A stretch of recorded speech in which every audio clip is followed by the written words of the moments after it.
ጤና ይስጥልን የተከበራችሁ የጤና ቲዩብ ዩቲዩብ ቤተሰብ ተከታይ በሙሉ እንደምን አላችሁ? እኔ ደህና ነኝ። ዛሬ አንድ መረጃ ይዤላችሁ መጥቻለሁ። እስከ መረጃው ፍጻሜ ድረስ አብራችሁን ቆዩ።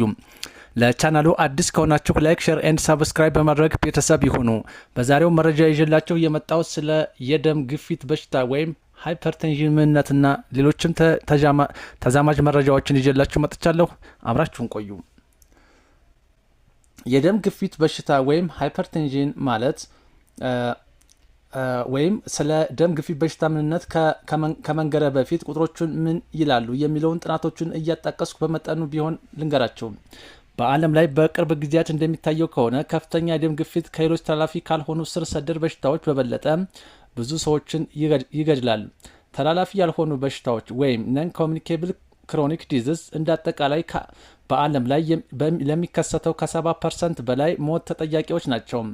የዓለም ጤና ድርጅት ሪፖርቶች እንደሚጠቁሙት ከሆነ በየዓመቱ ወደ 41 ሚሊዮን የሚጠጉ ሰዎች በአንድም ሆነ በሌላ መንገድ ከዚሁ ጋር በተያያዘ ጤና ችግር ሕይወታቸው ያልፋል ተብሎ የሚጠበቅ ሲሆን የዚሁ ችግር ሸክሙ ደግሞ ሁሉንም የዕድሜ ክልል የሚነካ በመሆኑ በአዋቂዎች ላይ ብቻ የተገደበ አይደለም።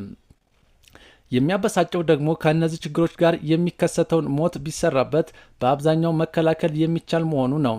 የደም ግፊት በሽታ ከሁሉም በበለጠ የተለመደና ለሌሎች ስር ሰደድ ህመሞች በተለይም ከልብና ደም ስር እንዲሁም ከአንጎልና ከኩላሊት ህመሞች ጋር ያሉ ችግሮችን በማስከተል በተለይም በሀብታሞቹ የምዕራብ ሀገራት ከማንኛውም ተላላፊ በሽታዎች የበለጠ ገዳይነት አለው።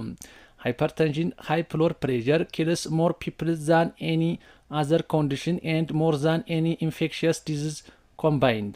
የደም ግፊት በሽታ ወይም ሃይፐርቴንሽን ዓለም አቀፍ የደም ግፊት በሽታ ማህበር እንደሚያስቀምጠው ስንመለከት እድሜያቸው 18 እና ከዚያ በላይ በሆናቸው አዋቂ ሰዎች ላይ የግፊት መጠናቸው ከ140/60 ሚሊግራም ፐር ሜርኩሪ እና በላይ የሚለካ ሲሆን ከላይ ወይም ለአላይ ሲስቶሊክ የደም ግፊት ወይም ሲስቶሊክ ብለድ ፕሬሸር ሲባል የታችኛው ታህታይ ወይም ዲያስቶሊክ የደም ግፊት ወይም ዲያስቶሊክ ብለድ ፕሬሸር ተብሎ ይገለጻል።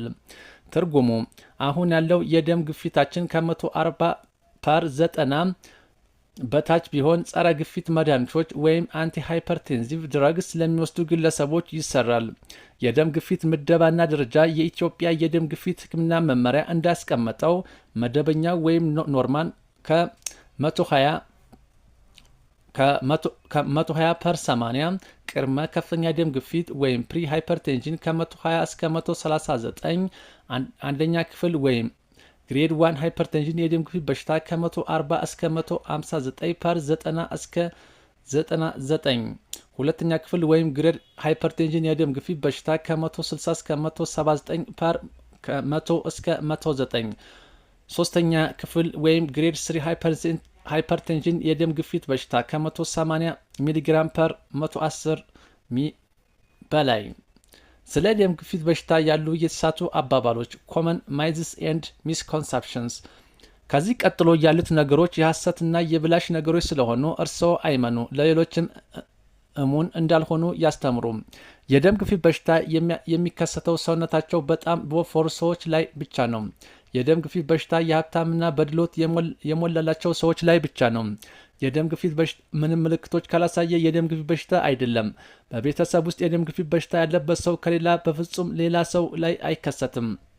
የደም ግፊት በሽታ የሚከሰተው እድሜያቸው በገፋ ሰዎች ላይ ብቻ ነው። የደም ግፊት በሽታ መንስኤ የእርግማንና የኃጢአት በደል ነው። የእጽዋትና የባህል መድኃኒቶች ሙሉ በሙሉ ይፈውስታል። ለምሳሌ የግብጦ አረቂ፣ የዝግጣ ፍሬ፣ የሙሪንጋ ሻይና የመሳሰሉ መውሰድ ፈዋሽ ነው። የደም ግፊት በሽታ መድኃኒቶች ይላመዳሉ፣ ሱስ ይሆናሉ።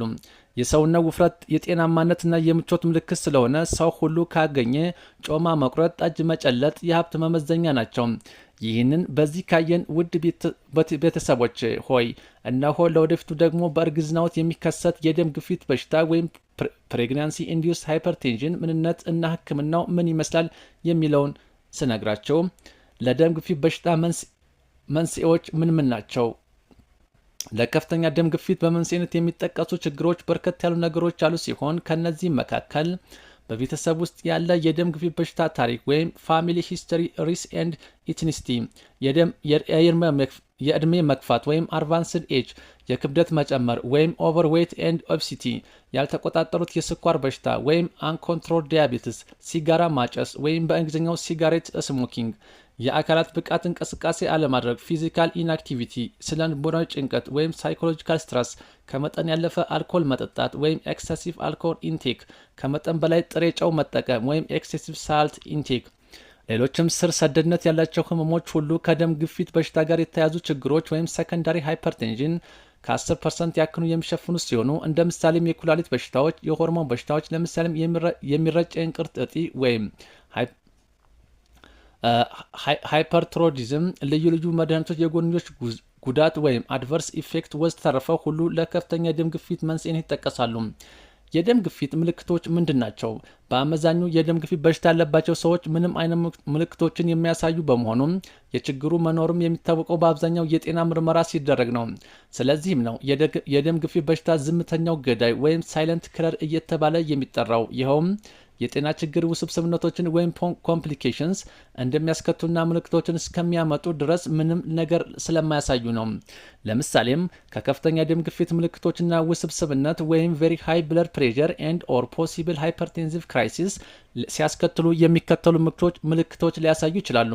ከፍተኛ የራስ ህመም በተለይም በስተኋላ ያለውን ክፍል ወይም በእንግሊዝኛው ሰቨር ሄድኤች ኦር ሆስፒታል ሄድኤች፣ ድካምና መወዛገብ ፋቲግ ኤንድ ኮንፊውዥን፣ የእይታ ችግሮች ወይም ቪዥዋል ፕሮብሌምስ፣ የደረት ህመም ወይም ቸስት ፔይን፣ ትንፋሽ ማጠርና የመተንፈሳ ችግር ወይም ዲፊካልቲ ብሪዚንግ ኦር ሾርትነስ ኦፍ ብሪዝ፣ ያልተሳከለ የልብ ምት ወይም ኢሬጉላር ሄርትቢት ላይክ ፓልፒቴሽን ኦር ፓውንዲንግ ኢን ዘ ቸስት ኔክ ኦር ኢርስ፣ የአፍንጫ ነስር ወይም ኤፒስታሲክስ፣ የሰውነት በላብ መዘፈቅ ወይም ፍሉሽንግ፣ የእንቅልፍ ሁኔታ መዛባት ወይም ስሊፕ ዲስተርባንስ እና የትውስታ ማጣት ወይም ሚሞሪ ሎዝ።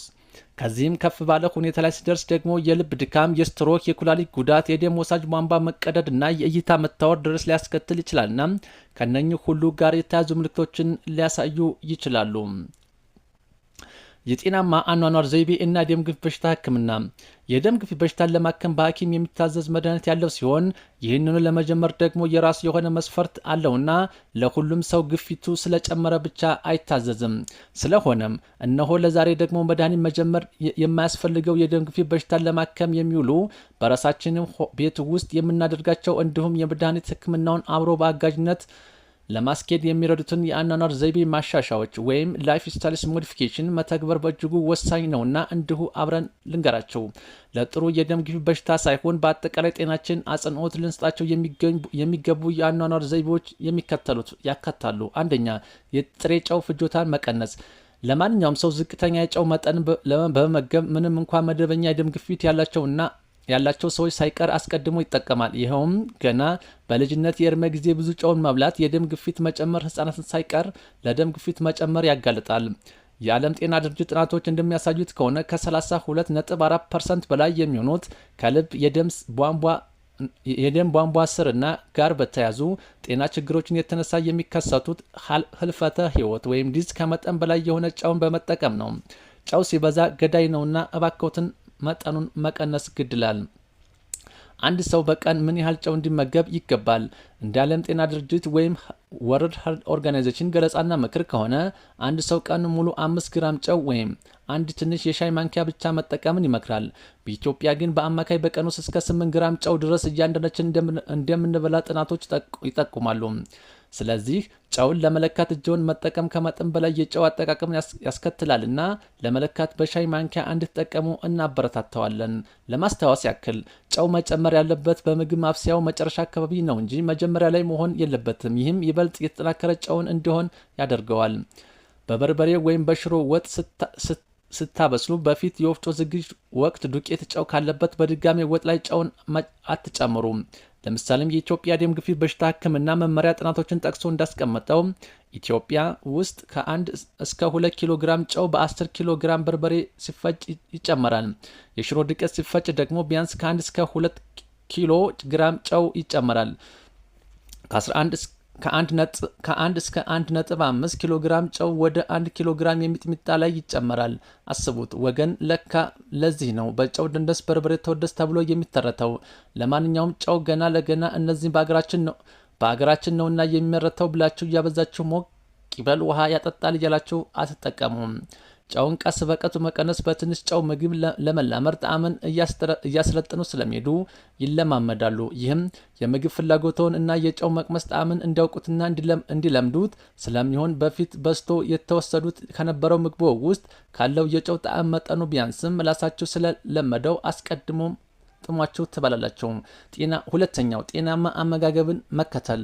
በቀን 5 ጊዜ ፍራፍሬዎችና አትክልቶችን መመገብ። ለውዝ፣ ጥራጥሬዎች ወይም ሌጉሚንስ፣ የብዕር ሰብል እህሎች ወይም ሆል ግሬን እና እንደ አቮካዶ ያሉ በፖታሲየም የበለጸጉ ምግቦችን መመገብ። አሳን ቢያንስ በሳምንት 2 ጊዜ መመገብ። እንደ ሱፍ፣ የሰሊጥ አኩሪ አተር፣ የወይራ ዘይት እና የመሳሰሉ ጤናማና ፈሳሽ ዘይቶችን መጠቀም። ዝንጅብልን በምግብ ዝግጅቶ ውስጥ ማካተት። ቀይ ስጋን በሳምንት 1 ጊዜ ወይም 2 ጊዜ ብቻ በመጠቀም መገደብ። ስኳርና ስኳርነት ያላቸው ምግቦች አብዝተው ከመጨመር መቆጠብ። ጣፋጭና ለስላሳ መጠጦችን መገደብ። ስለ ቡናና ሻይ መጠነኛ ፍጆታ መኖር። የምግብ ምርጫዎችን በማስተካከል የሚወስዱትን የስብ መጠን መቀነስ። ይኸውም የተጠበሱ ምግቦችን እና ከፍተኛ ስብ መጠን ያላቸው ምግቦችን መጠቀምን መተው የመሳሰሉት ሲሆን ለምሳሌ ብዙ ጤናማ ያልሆኑ የስብ ክምችቶችን የያዙ እንደ ማርጋሪን ያሉ ምግቦችን አይወሰዱም። የሰባውን የፍሪዳ ነጩን ስጋ ክፍል ማስወገድ። ምግብን ከመጥበስ ይልቅ በእንፋሎት ማብሰል ወይም መጋገር። ለመጥበሻ የተጠቀሙበትን ዘይት ከእንደገና ሌላ አገልግሎት መጠቀምን መገደብ። ሶስተኛ ሲጋራ የሚያጨስ ከሆነ ማቆም። እንዲሁም በቤት ውስጥ ሌላ ሰው የሚያጨስ ቢሆንም እንኳ ይጎዳዎታልና ሁለተኛ እጅ ማጨስ ወይም ስቶፕ ሰከንድ ሃንድ ስሞክ ኦር ፓሲቭ ስሞኪንግ ካለም ይህንን ማስወገድ። አራተኛ ጎጂ አልኮልን ከመጠቀም መቆጠብ። ምንም እንኳ አንዳንድ ጽሑፎች ለወንዶች 2 ጠርሙስ ቢራ ለሴቶች 1 መጠን ያለው አልኮልን በቀን ይጠጡ ቢሉም እንደ ብዙዎቹ ስምምነት ጤናማ የሚባል የአልኮል መጠጥ የለምና በተለይ የደም ግፊት በሽታ ከተከሰተ በኋላ ባይጠጡ እመክራቸዋለሁ። 5ኛ የአካል ብቃት እንቅስቃሴ ማድረግ። ይኸውም በሳምንት ውስጥ በአማካይ ከ3 እስከ 5 ቀናት ቢያንስ ለ30 ደቂቃ በየቀኑ ወይም እንዳጠቃላይ በሳምንታዊ 150 ደቂቃዎችን ያክል ፈጣን የእግር ጉዞ ጋር የሚመጣጠን የአካል ብቃት እንቅስቃሴ ማድረግ። በመጠኑ የሚያደርጉ ከሆነም በመጨመር ከመጠን በላይ ወፍራም ከሆኑ ክብደቶን መቀነስ። ለዛሬ ይዤላችሁ የመጣሁት መረጃ ይህንን ይመስላል። በሌላ ቪዲዮ ወይም መረጃ እስከምንገናኝ ድረስ ሰላም እና ጤና በያላችሁበት ለእናንተ ይሁን።